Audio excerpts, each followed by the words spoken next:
مجھے ڈاکٹر سلیم شہزاد کہتے ہیں۔ 1962 میں راولپنڈی ہولی فیملی میں پیدا ہوا، میٹرک وہیں سے کیا، اس کے بعد کراچی آ گیا اور اس پورے سفر میں مختلف نوعیتوں کے اساتذہ ملتے رہے، مختلف فنون کے اساتذہ ملتے رہے اور کچی عمر میں جیسا کہ ہوتا ہے کہ آپ ٹریک چینج کرتے رہتے ہیں، تو کئی گزرگاہوں سے گزرنا ہوا اور ہر جگہ سے کچھ نہ کچھ رنگ شخصیت میں شامل ہوتا چلا گیا، اور آج جو کچھ بھی اچھا ہے وہ میرے ماں باپ اور میرے اساتذہ کی وجہ سے ہے، اور جو برا ہے وہ میری علامہ گیری کی وجہ سے ہے۔ کچھ کہنے کو زیادہ نہیں ہے، بس اتنا ہے کہ کراچی جب آیا تو یہاں وائس اوورس کیے، ڈرامے کیے، ماڈلنگ کی، اور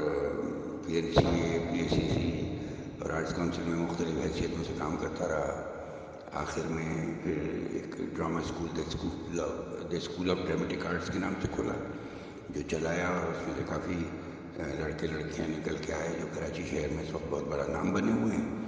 اور آرٹس کونسل سے رخصتی کے وقت میں چیئرمین ڈرامہ کمیٹی اور پرفارمنگ آرٹ کمیٹی تھا اور گورننگ باڈی کا ممبر تھا، مختلف ممالک سے گھومتا گھامتا اب میں ڈربن میں ہوں اور یہاں ریڈیو پر ہر ہفتے ایک پروگرام کرتا ہوں بزم ادب کے حوالے سے۔ بزم ادب جو ہے وہ 65 برس پرانی ایک تنظیم ہے جو رجسٹرڈ ہے ساؤتھ افریقن گورنمنٹ کے ہاں،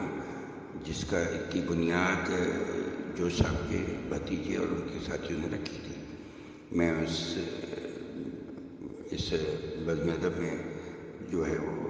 ایگزیکٹو ممبر ہوں، ثقافت اور ادب کے حوالے سے کام کرتا ہوں۔